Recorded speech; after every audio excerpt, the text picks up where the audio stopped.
Nanette Liberona Concha, Santiago, 1979. Es doctora en Antropología y Sociología por la Universidad París 7. Actualmente es académica del Departamento de Antropología de la Universidad de Tarapacá y profesora del claustro del doctorado en Ciencias Sociales de la misma casa de estudios, sede Iquique. Ha publicado los libros Letras en Movimiento, recopilación de escritos migrantes en Tarapacá, 2015, El afán de cruzar las fronteras, enfoques transdisciplinarios sobre migraciones y movilidad en Sudamérica y Chile, 2018, Violencia en la toma, segregación residencial, injusticia ambiental y abandono de pobladores inmigrantes en La Pampa, Alto Hospicio, 2021. Entre otros textos publicados por revistas académicas. Hola a todos y a todes. Hoy tenemos el segundo capítulo del quinto ciclo de escritores y creadores de Tarapacá. Nuestra invitada del día de hoy es la antropóloga y académica de la Universidad de Tarapacá, Nanette Liberona Concha. ¿Cómo estás? Bien, gracias. Un gusto de tenerte aquí. Las preguntas que hoy vamos a tener van a ser preguntas en distinta índole, sobre todo en un tema que está en auge en nuestra región de Tarapacá y además de tu proceso y oficio de investigadora y escritora. Nanette, para comenzar, quiero leer un extracto de Grimson del 2003 que dice así: el estudio de la frontera en un doble reconocimiento, por un lado de las zonas fronterizas, además de lugares de cruce y diálogo, son también espacios de conflicto, estigmatización y creciente desigualdad. Por otro lado, y ya desde un ámbito más conceptual, la frontera no se desdibuja al transitarla, más bien persiste como un elemento central en la configuración de la identidad. La comunicación entre dos grupos puede ser el proceso a través del cual esos grupos se distinguen mutuamente. Nanette, nos gustaría que nos pudieras explicar qué es la frontera y por qué en ella existe la migración en algo que pudiésemos entender todas y todos. Sí, a ver. Bueno, Grimson lo dice muy bien, ¿no? Es por un lado un espacio de encuentro, de intercambio, de articulación y también un espacio de conflicto, porque es una ficción en el fondo, ¿no? La frontera está construida en el momento en que se establecen los estados-naciones en el mundo y entonces se establece un orden internacional de fronteras, ¿no?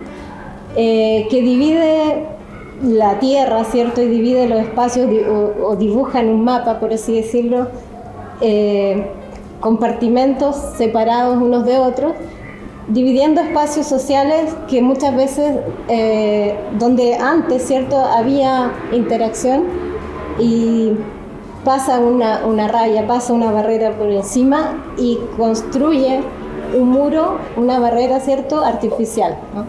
Y esto se hace para que esos estados puedan tener un dominio de su soberanía territorial y poblacional, ¿no? Un control sobre la población. Entonces, bueno, la frontera sería esta construcción que es jurídica, ¿cierto? Y es sobre todo geopolítica, ¿ya? Y la segunda parte de la pregunta que tenía que ver con la migración, sí, ¿no? que esta frontera también lleva a una migración, está muy relacionado. Claro, lo que pasa es que la humanidad, en su esencia, ¿cierto?, desde sus orígenes, ha tenido el ímpetu por ir más allá, ¿no? Por moverse, ¿cierto? Desde la antropología se sabe que el movimiento es parte de la naturaleza humana. Sin embargo, para que estos estados, ¿cierto?, estos poderes tengan dominio sobre la población, se establece también desde muy temprano el sedentarismo como un sistema hegemónico, ¿no? Entonces, las personas que están en movimiento pasan a ser personas que van en contra de esa hegemonía, ¿cierto? Entonces, hoy en día son un actor muy importante de las personas migrantes porque están permanentemente atravesando fronteras a pesar de muchas veces no estar autorizadas de hacer, de hacerlo, ¿cierto? Es decir, no cuentan con una visa para poder cruzar esa frontera y por lo tanto pasan a ser sujetos atractivos, ¿no? Tanto para la prensa como para las policías o los sistemas, ¿no?, de control de estos movimientos y de estas poblaciones. Así lo veo yo, ¿no? ¿Se entiende? Sí, no, y además el que podamos entender que algo es netamente de la naturaleza, sea en la nación que esté, siempre va a estar esa necesidad, ¿cierto?, de estar transitando, de estar moviendo. Muchas veces tiene que ver con una necesidad propia, ¿no? Hay gente que le gusta deambular, le gusta conocer nuevos horizontes, nuevas personas, nuevas lenguas, nuevas culturas, nuevas tradiciones, formas de ser, música, ¿no? Moverse no debería ser un impedimento, ¿no? Sin embargo, también hay una movilidad forzada. Y hoy en día lo que vemos en nuestra región es producto del desplazamiento forzado principalmente. Quiere decir que hay una población que ha sido afectada por otros poderes. En este caso, en Latinoamérica tenemos el más grande, los mayores índices de violencia estatal, paraestatal, privada, de distinto tipo, que hace que las poblaciones vivan de forma muy abrumada, de forma muy violentada, de forma muy empobrecida, de forma muy vulnerada, y entonces son empujadas muchas veces a moverse de su país porque no tienen trabajo, porque no tienen seguridad, porque no tienen acceso a la salud, ¿cierto? Ni a alimentos, que ha sido la crisis más grande que hemos vivido hasta este último tiempo con la población venezolana, ¿no?, que huye sobre todo del hambre. Y entonces esas poblaciones son forzadas a salir de su lugar de origen, muchas veces sin querer hacerlo, dejando atrás, por ejemplo, a las personas mayores, ¿no?, a sus familias, a sus ancestros, por así decir, y tienen que atravesar fronteras, una vez más, de forma no autorizada, clandestinamente, por ejemplo, y eso hace que las fronteras se vuelvan espacios de tensión muy fuertes y también de atracción, tanto, como te decía antes, ¿no?, para los medios, para las autoridades. Y además que no estamos nadie ajeno a eso, o sea, una crisis migratoria puede ocurrir en cualquier lugar del mundo a través de algún evento que cambie un antes y un después en la misma frontera.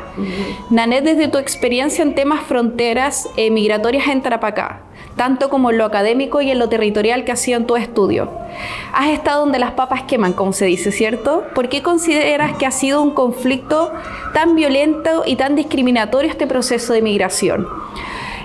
Cuando hemos sabido que Tarapacá ha sido un lugar de constante migración, ¿cierto?, desde mucho antes. Sí, ha sido un territorio de migración, de inmigración importante, así se construye la sociedad tarapaqueña. Sin embargo, hay elementos que tienen que ver con el racismo, ¿no?, que yo creo que esto es algo que hay que plantearlo desde un inicio.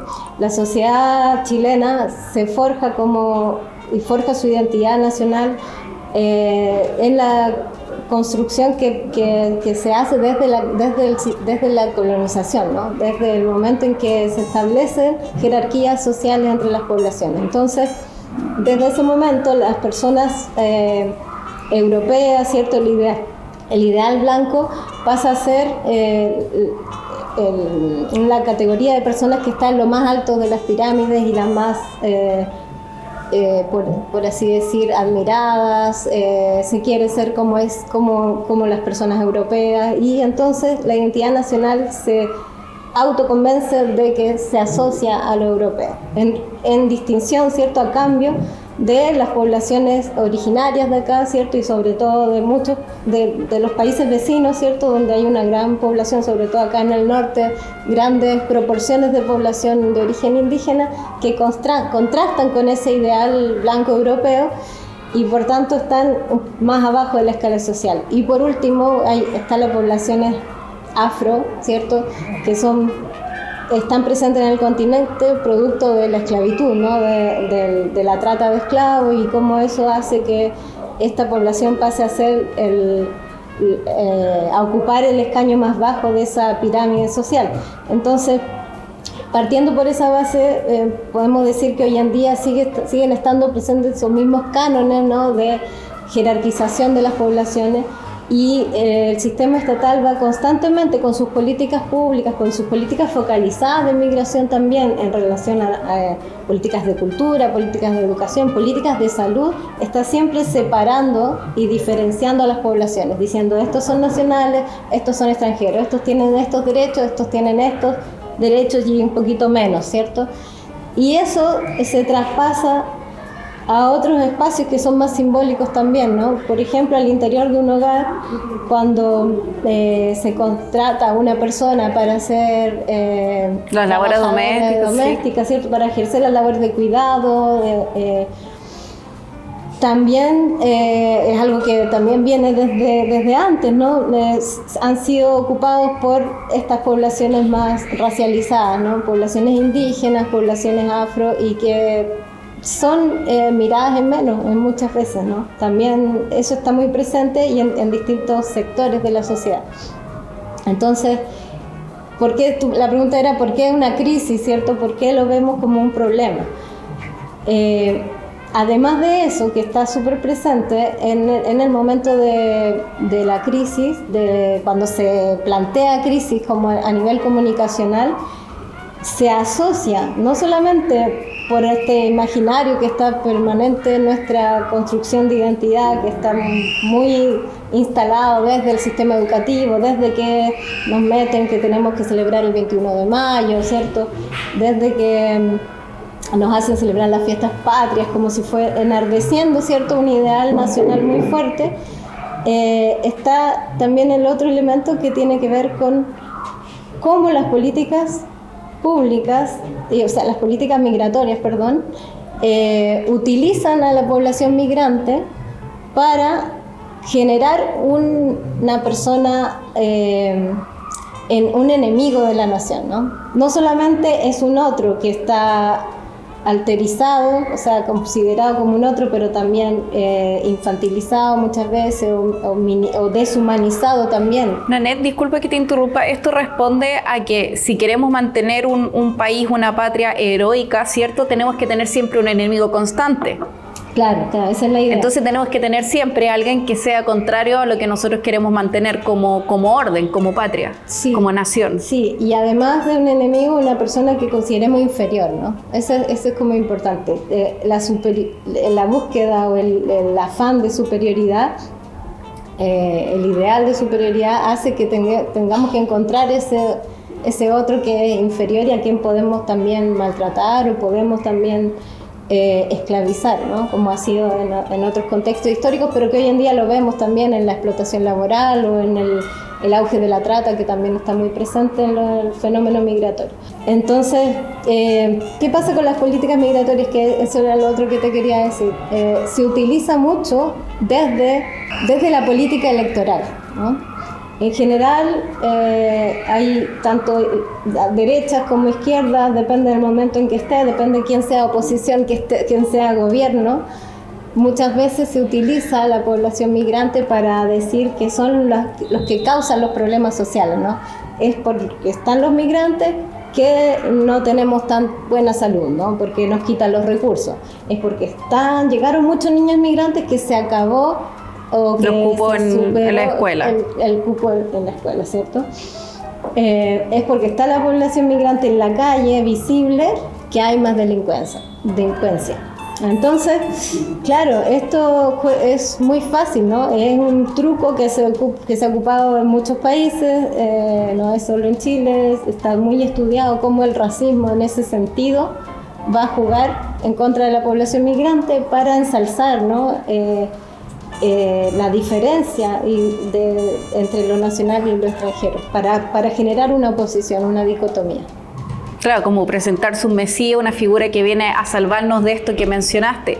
Igual es curioso porque me recuerdo que cerca del 2000-2002 hubo también una migración amplia de argentinos, ¿cierto? Los veíamos aquí en el norte trabajando de garzones, los vimos mucho en Santiago, mucho profesional, pero no generó este revuelo que ha generado ahora esta migración que dices tú, que tiene que ver con el racismo propiamente tal, porque claro, veíamos que había muchos argentinos, pero pero nadie se preguntaba, nos están quitando los espacios de poder, nos están quitando el trabajo, nos están quitando esto. Querían ser argentinos. Claro. ¿No? El argentino también está muy asociado a lo europeo, a lo intelectual, a lo, no sé, en el fútbol, en distintos ámbitos también es como una imagen de superioridad, y también porque se desconoce que también la población argentina es muy diversa, también hay pueblos originarios, también hay afrodescendientes, y eso no se ve tanto. Entonces, y sin embargo creo que nos quedamos mucho en ese discurso. Puede ser en el caso de los argentinos muy, muy cierto, pero nos olvidamos cada vez que las olas migratorias anteriores también han sido conflictivas. De los años 90 en adelante, cuando el país se abre un poco más, ¿cierto?, posterior a la dictadura, y empieza a llegar gente viendo una oportunidad laboral, una oportunidad de proyecto migratorio en este país, si bien en ese periodo toda la literatura de ciencias sociales, digamos, los estudios se centraron en la migración hacia la capital, ¿no? Hay muy pocos trabajos sobre cómo fue en ese momento acá en el norte, en las fronteras. Sin embargo, en Santiago fue muy conflictiva la llegada de población peruana, ¿no? Era realmente un otro radical que venía a invadir, que venía a ocupar esos espacios. Asimismo vimos en el año 2008, por ejemplo, llegó a tal extremo la negación de acceso a derechos de esa población que una mujer parió en un baño de un hospital, por ejemplo, ¿no? Porque no se le daba acceso a la salud, a tener un parto mínimamente digno, ¿no? Entonces, acá en Iquique y también un poco en Arica han habido recientemente otro flujo, 2013, un auge de población colombiana, que también fue muy estigmatizada, pero que hoy en día está pasa un poco más piola, por así decirlo, ¿no? Está mucho más integrado además ya dentro de... Sin embargo, desconocemos que los flujos migratorios desde la pandemia hasta la fecha, 2021, auge de ingresos por paso no habilitado, venían también mucha gente de origen colombiano, pero que marcados por el desplazamiento forzado también, ¿no? Porque el conflicto, la violencia en Colombia, que ya es casi del siglo, lleva casi un siglo, muy crítica, sigue generando este desplazamiento a goteo, ¿no? Sigue llegando gente permanentemente que debiera acceder a la protección internacional y que no se le da ese estatuto jurídico porque no se le quiere reconocer que son víctimas de un sistema violento, que es lo mismo que pasa con la población venezolana. Es un tema bastante complicado y que además nos ayuda a entender por qué existe la xenofobia, ¿cierto? Por qué existe el racismo, como lo hemos estado mencionando, las causas que tiene que ver con la idea de este imaginario colectivo, ¿cierto? El tema de esta superioridad. Ya teniendo como las problemáticas, entendiendo el concepto, qué es lo que genera conflicto, ¿cómo crees tú que podría venir a subsanar esto? ¿Qué es lo que debería enfocarse el Estado o las personas, nosotros, personas comunes y corrientes, para poder entender que esto tiene una solución, que no va siempre a existir este conflicto, que en algún momento vamos a estar de igual a igual? Sí, es difícil, creo que es súper difícil porque nos machacan todo el tiempo, ¿cierto? Los medios, las autoridades repiten hasta el cansancio discursos tremendamente alterizantes y violentos sobre la población migrante, y entonces para la gente es mucho más fácil tomárselos como enemigos, justamente, como alguien en población indeseable, gente que no debería estar acá, que no deberíamos dejarles entrar, que deberíamos expulsarles, ¿cierto? Estamos todo el tiempo pensando en que la solución es la expulsión. ¿Qué es lo que deberíamos hacer? Bueno, creo que lo más básico es partir de modificar muchas cosas del currículum educativo, ¿no? Desde la parvularia. Tenemos espacios donde se ensalza lo nacional, el nacionalismo, ¿cierto? Y creo que eso es demasiado nefasto, porque nos hace mirarnos el ombligo todo el tiempo sin ver y sin valorar lo que está un poquito más allá, que muchas veces puede ser mejor que lo que está acá, ¿no? En tantos ámbitos, culinarios, literarios, de valores, ¿cierto? De rítmicos, etcétera, ¿no? Por otro lado,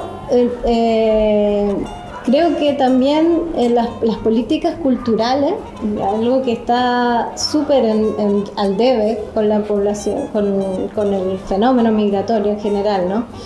Porque lo que se hace es plantearlo como valorizar la diversidad, ¿no? Valorar el diferente, el otro, distinguiéndolo. Y eso es lo que hace el racismo. El racismo lo que hace es una decir, discriminación positiva es lo que al final nos están inculcando. Claro, el racismo lo que dice, hay una diferencia, son personas diferentes y nosotros somos mejores que ellos.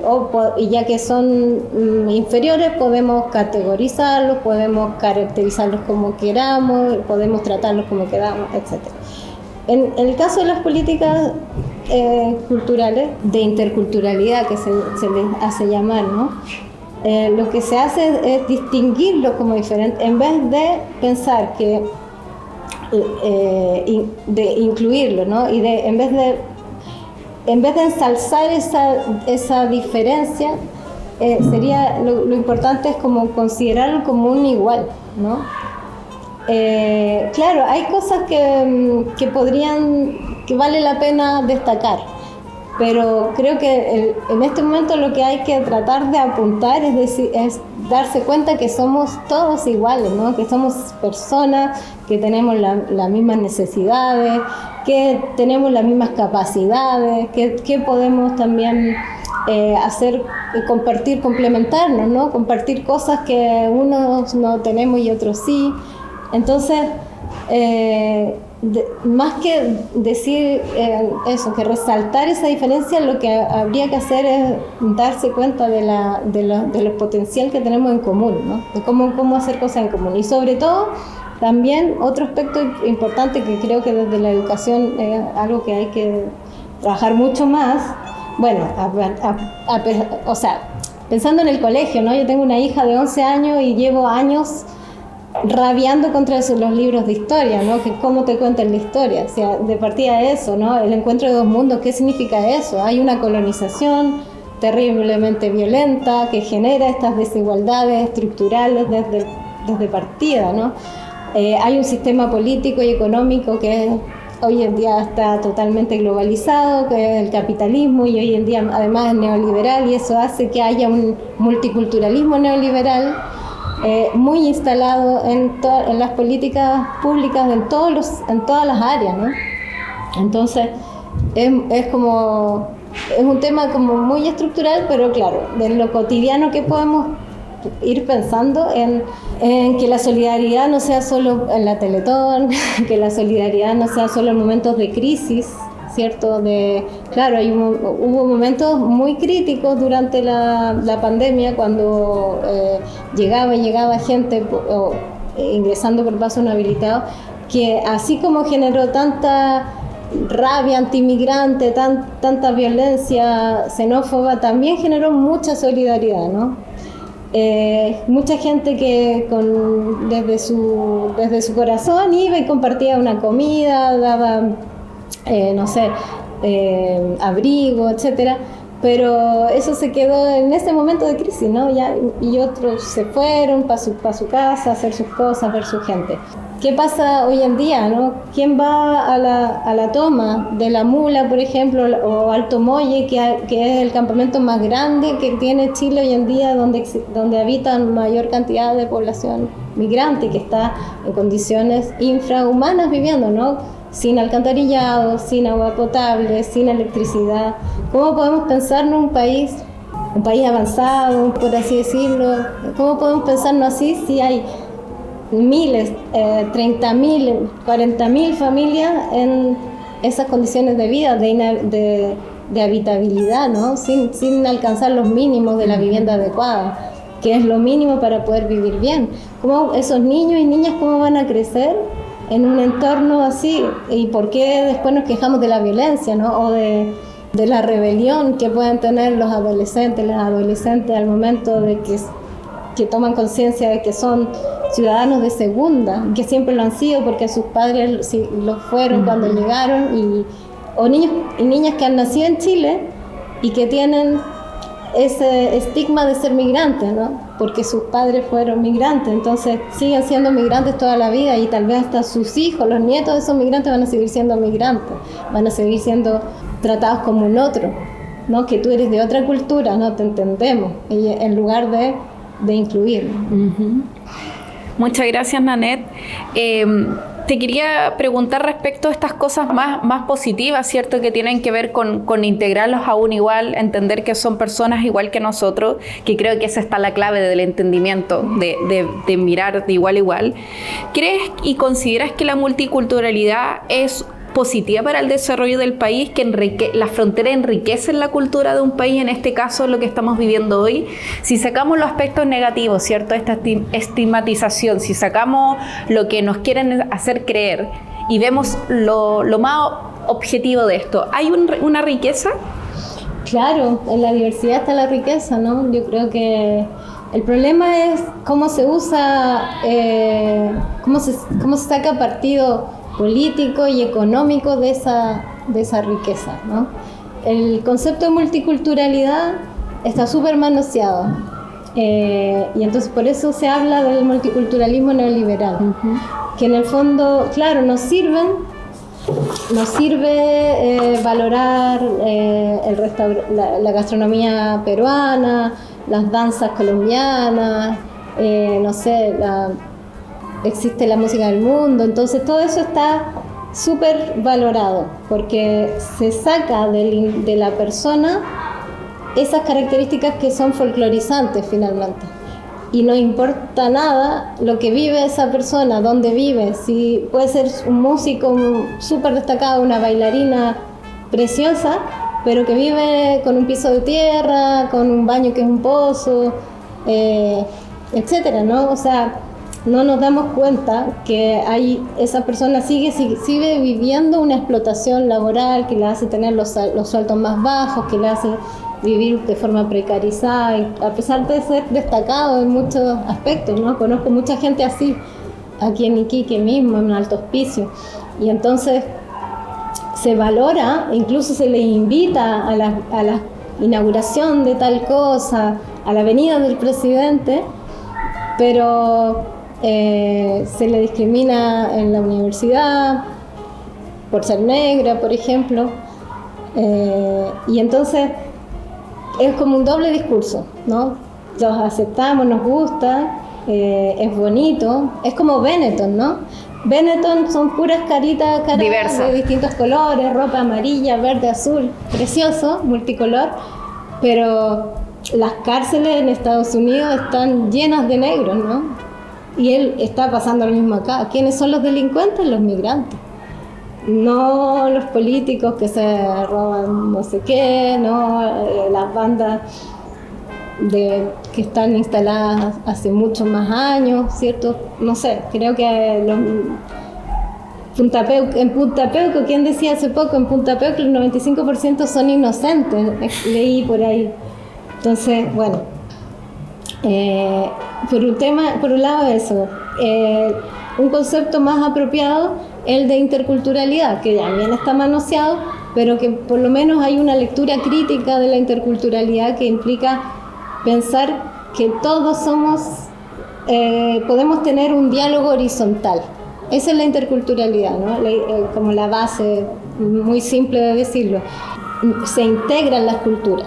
Esa es como la idea de la interculturalidad. En cambio, la multiculturalidad lo único que plantea es que las diferencias conviven en un espacio. Las fronteras, claro, las zonas fronterizas, podríamos decir, son estos espacios que están tan tensionados, ¿cierto?, por los diferentes flujos.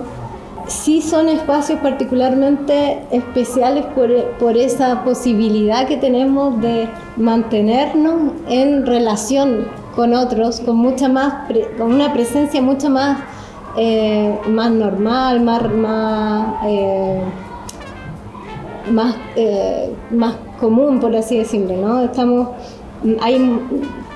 No todas las personas, pero sí en general estamos más acostumbrados a cruzarnos con gente diversa, porque además la proporción de habitantes no es tan dispar, como sucede en otros lugares del país, por ejemplo, en las zonas más del centro, donde, claro, la población nacional es considerablemente mayor, ¿no? En estas zonas que son más de ciudades más pequeñas, de pueblos más pequeños, también el intercambio podría enriquecer mucho más, porque habría más espacio para que esa diversidad se haga presente, ¿no? Nanette, pasando a otro tema igual de importante como lo que hemos estado hablando ahora, pero que tiene que ver con el tema de la escritura, ¿cierto? Con este oficio de escribir e investigar. Sabemos que has estado investigando a las y los escritores migrantes con mayor representatividad en la región. ¿Qué es lo que has buscado? ¿Qué es lo que has investigado? ¿Qué es lo que has encontrado respecto a su escritura? Ya, sí, bueno, ese fue un proyecto que hicimos con Roberto Bustamante el año 2015 y que tenía que ver con hablar de las personas migrantes más allá de su rol en nuestra sociedad como mano de obra, ¿no? Sacarnos de la cabeza de que solamente vienen a aportar como mano de obra, como trabajadores precarios, como personas del aseo, ¿cierto? Y también pensar que dar la posibilidad de verles como creadores, ¿no? Como personas que también pueden ser reconocidos por su arte, ¿cierto? Como artistas, como personas que tienen esa capacidad de transmitir a partir de la escritura. Y entonces, claro, en un inicio ambiciosamente dijimos, bueno, van a ser escritores, gente que escriba, ¿cierto? Pero también dijimos, necesitamos ampliarlo un poco porque puede que no haya mucha gente que responda a un llamado así, sino que gente que le gusta escribir, que escriba sus ideas, que escriba sus pensamientos, lo que quiera, lo que sea. Y los hallazgos fueron bien diversos, porque dentro de todo, claro, había personas que se dedicaban, digamos, que tenían esta inquietud, estas ganas de escribir de forma un poco más sistemática, regular, y otras que no, que simplemente se encontraron con la posibilidad de hacerlo, de que alguien les leyera su trabajo y que se reconociera eso como algo con valor, ¿no?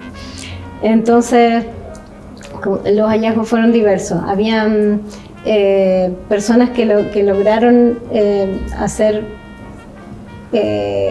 obras literarias dentro de un marco un poco, claro, como reconocido, y otras que hablaron de su experiencia. Y esa experiencia para nosotros fue súper valiosa porque también se refería a una historia en común, ¿no?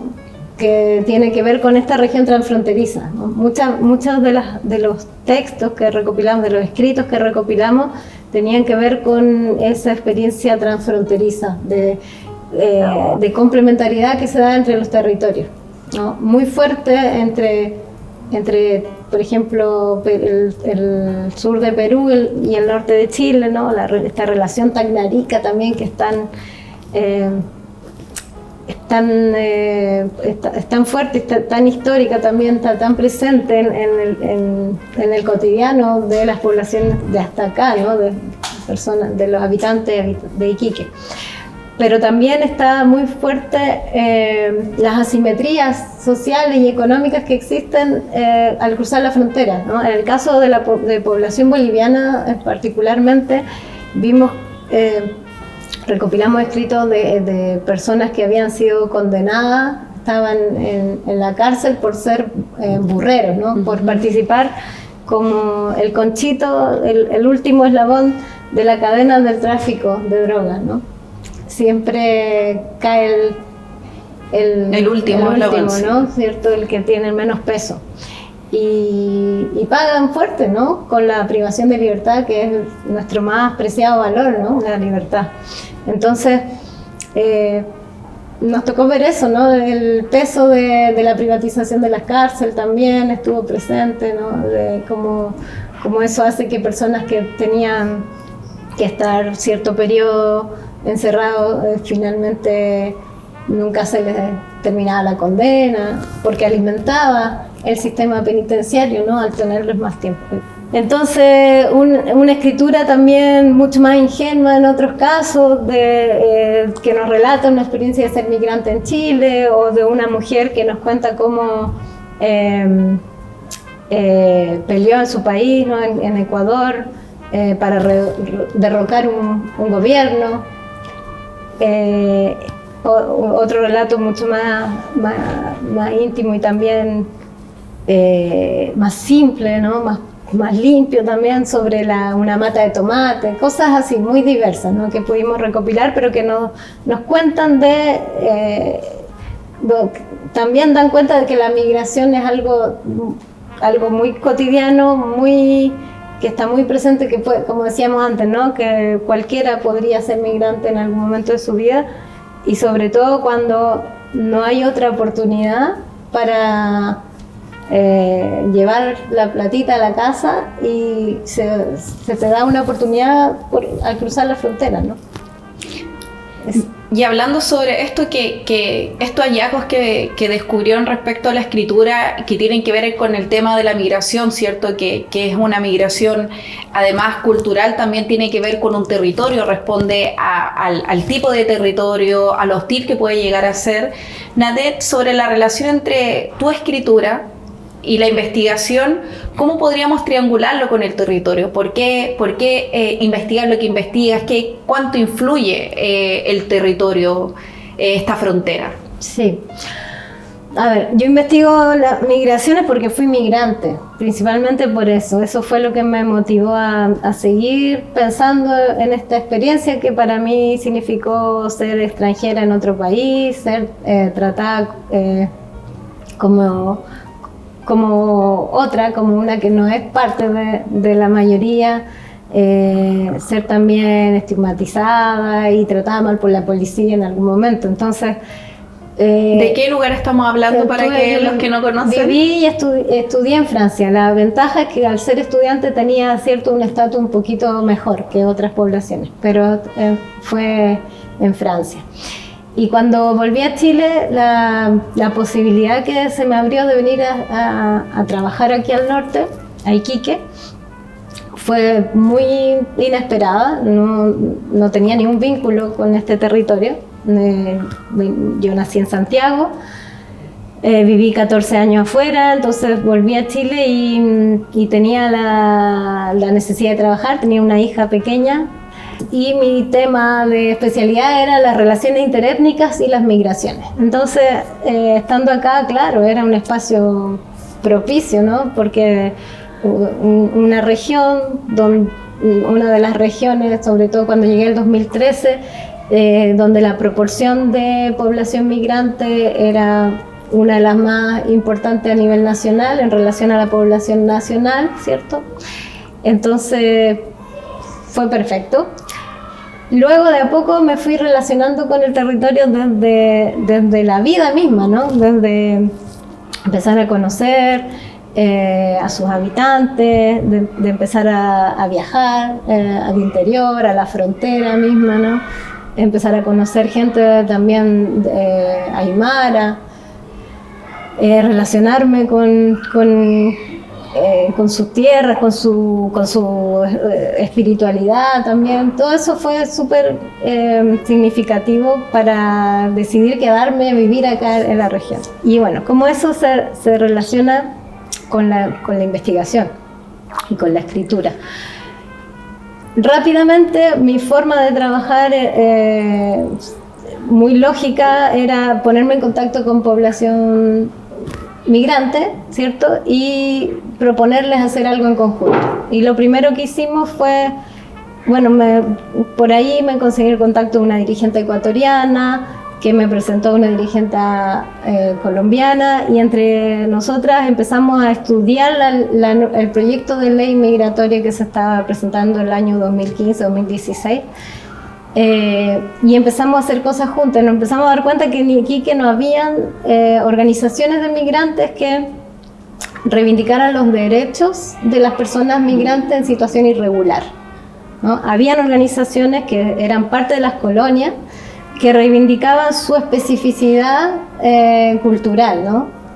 Lo que se celebra en el Festival de las Colonias, no me acuerdo cómo se llama, pero no había una organización que tuviera una reivindicación política, al final de cuentas. Entonces, mi vínculo con ellas y con la temática migratoria y con el territorio se da por ahí, ¿no? Empezar a trabajar desde espacios donde se visibilizaran las necesidades de la población indocumentada, que se le negaba muchas veces acceso a la salud, a la educación, a la justicia o a la regularización, ¿no? Por otro lado, era tan importante escribir, ¿no? Por lo mismo, el trabajo que comentaba anteriormente fue una forma de empezar a sacar afuera esta realidad a otro público, un público más amplio, que no fuera solamente el público académico que lee papers y que construye tesis y que se va alimentando de este aparato tan grande que son el sistema de publicaciones indexadas, que es muy restrictivo también, pero al que estamos obligados de alguna manera como investigadores a someternos para poder tener financiamiento y seguir investigando. Y mi pasión en el fondo es investigar, ¿no? Entonces está aparejada la investigación con la escritura. Si no mostramos, si no difundimos los hallazgos de la investigación, eso se queda en un espacio muerto, ¿no? La idea es sacar adelante. Entonces, por un lado, yo escribo de forma más científica, por así decirlo, que tampoco siempre desde la antropología se tiene ciertos espacios de fuga también, pero mucho más cuadrado. Pero por otro lado, mi escritura está muy vinculada a esa reivindicación de derechos, ¿no? Entonces, también escribo comunicados, también trabajo con las organizaciones, ¿no? A nivel local y a nivel nacional, en esta otra que es una pelea súper ¿cómo decir? Es pequeña, es cotidiana, pero también es muy grande, ¿no? Porque parte de ese deseo de igualdad, de equidad, ¿no? De justicia. Por ahí. Y es un tiempo o sea, es un trabajo que nunca acaba, que es un tiempo que uno está dedicando al día a día, porque además de escribir tienes que estar observando también, haciendo redes, lazos, conociendo más. Sí, el trabajo de escritura académica es súper difícil porque nunca tenemos tiempo para escribir. Tenemos que hacer clases, tenemos que leer muchas tesis, muchas tesis, corregir trabajo, entonces estamos siempre leyendo. Y es muy difícil hacerse el tiempo para escribir. Además, cuando postulamos a proyectos, como todo proyecto hay que rendirlo y hay toda una parte financiera que es tremenda, difícil y muy estresante. Entonces, si uno quiere escribir, tiene que sentarse, escribir, aislarse, concentrarse mucho. Sobre todo que tengo 2 hijas pequeñas, entonces todo, por ejemplo, el periodo de pandemia fue muy difícil, pero así todo tenía esa necesidad de transmitir lo que estábamos encontrando en la investigación y que siempre aparejada de este vínculo con la organización migrante. Nanette, y como última pregunta y para que nos pongas al día, ¿qué es lo último que has estado investigando? ¿Cuáles son los pronto escritos que se vienen? Sí, tuve un proyecto grande sobre tráfico de migrantes que duró 3 años, en el que investigamos cómo el tráfico contribuye a la irregularización de las personas, o sea, la ilegalización, ¿no? Que es un proceso que lo construyen los marcos jurídicos y las instituciones, la política migratoria, la política de visado, el régimen fronterizo. Y entonces, cómo eso, desde la antropología del cuerpo, quisimos ver cómo los cuerpos son afectados por esa irregularización, por ese tráfico de migrantes. Entonces creamos una metodología de investigación corporal de la migración clandestina, a partir de un trabajo con teatro espontáneo, donde participan también las dirigentes migrantes. Y bueno, eso dio pie a la escritura de esa metodología. Y por otro lado, hicimos una tipología de cuerpos traficados, definiendo que hay cuerpos que son expuestos al tráfico, al abandono, expuestos al riesgo, expuestos a las violaciones, expuestos a la muerte también, ¿no? También son impuestos, se imponen cuerpos como el cuerpo sexualizado de la mujer migrante, un cuerpo racializado, ¿cierto? Y otros cuerpos que son autopercibidos. En general hay una autopercepción de estar más empobrecido, de estar más cansado, etc. Y ese fue un proyecto que ya cerramos y actualmente estoy trabajando sobre el refugio en Chile. Así parte el nombre del proyecto, Refugio en Chile, y la densidad del tránsito, que quiere decir cómo podemos entender que el tránsito migratorio, que puede ser un tránsito entre distintos países y fronteras, atravesando fronteras, también es un tránsito que ocurre en un territorio nacional, como en este caso en Chile y en esta región, que es mantenerse en una situación sin un destino fijo, ¿no? Las personas transitan en esa irregularidad, no se quedan en la toma esperando, por ejemplo, una vivienda más definitiva, ¿cierto? Se quedan esperando una posible regularización, mientras tanto permanecen en la irregularidad.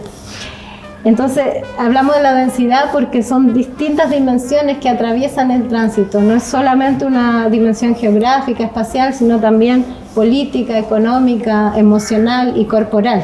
Entonces, trabajamos también nuevamente desde la antropología del cuerpo, cómo cambia la corporalidad de la población migrante una vez que es irregularizada por todo este sistema.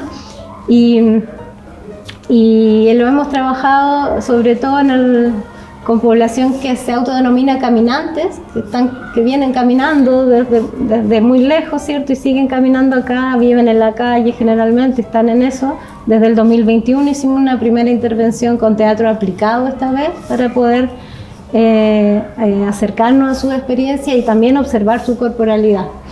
Y este año trabajamos en el refugio de Lobito, al sur de Iquique, ¿cierto? Ese campamento, o sea, albergue, ¿cómo le llaman? Dispositivo transitorio. Sí. Y ahí, bueno, estuvimos haciendo teatro con la gente para conocer cómo se transforma la corporalidad y también cómo se afecta la salud de las personas.